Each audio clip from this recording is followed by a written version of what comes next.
Bonjour à tous, donc je vais vous refaire la vidéo concernant le Star Mask pour pouvoir travailler le fond d'étoile. Donc j'ai pris pour exemple la nébuleuse du sorcier et donc pour ce faire, là c'est un fichier donc qui est linéaire, hein. Donc je vais déjà faire mes Star Mask pour pouvoir le transformer, pour pouvoir faire mon masque d'étoile. Donc on lance un premier Star Mask sur le linéaire qui va nous permettre d'avoir les grosses étoiles. Et je lancerai par la suite un Star Mask sur le fichier non linéaire qui permettra d'avoir donc après les petites étoiles. Voilà.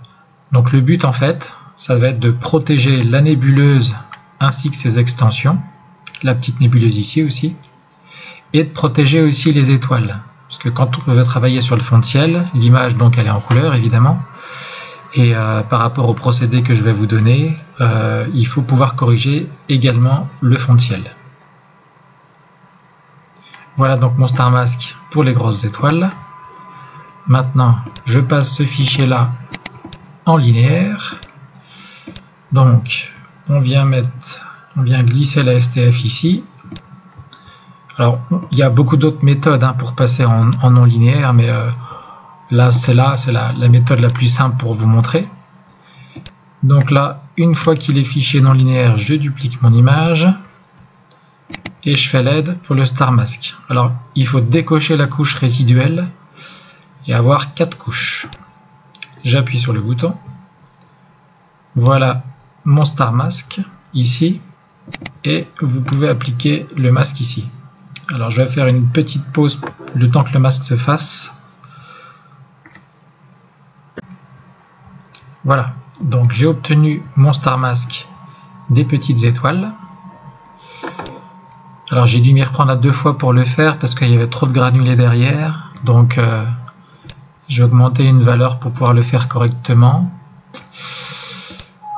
Hop, j'efface celle-là. J'additionne mes 2 masques pour pouvoir avoir à la fois les petites étoiles et les grosses étoiles. Voilà.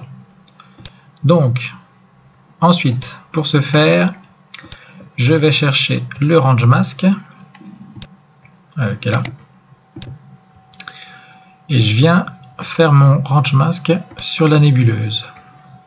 Donc je la mets en arrière-fond en appuyant sur screening. Je commence à faire mon range mask. Voilà, en prenant donc bien les extensions en compte. Donc là on voit que j'ai la petite qui est sur la gauche, 26. Voilà, si je remonte. Non. Voilà. 26, ça me semble pas mal. Je viens tout flouter et j'inverse mon image. Voilà, je fabrique mon range mask. Une fois qu'il est fabriqué, pixel mat, et je viens additionner le range mask au full Star Mask. Voilà ce que j'obtiens.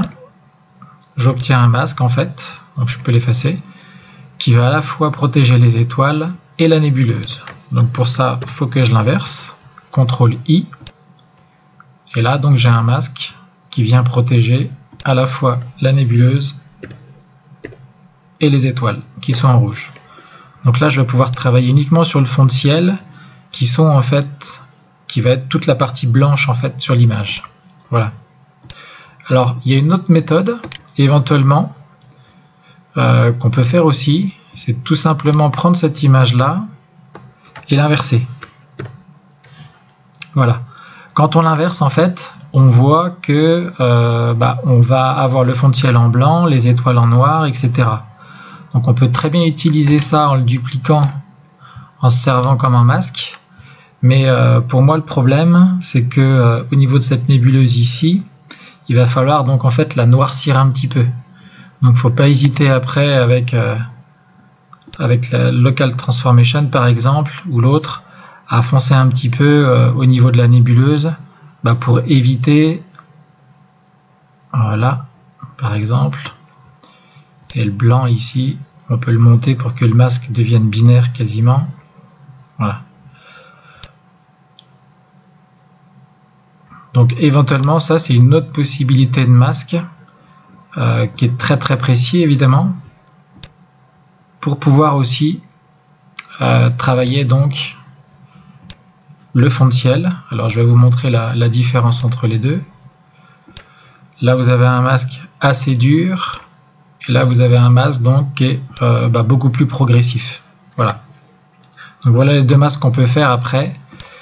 Une fois que vous avez fait votre masque, vous ouvrez votre image couleur, vous allez protéger donc votre fond de ciel, et une fois que vous avez protégé votre fond de ciel, il suffit juste après avec par exemple SCNR, donc ça c'est un process que j'aime bien.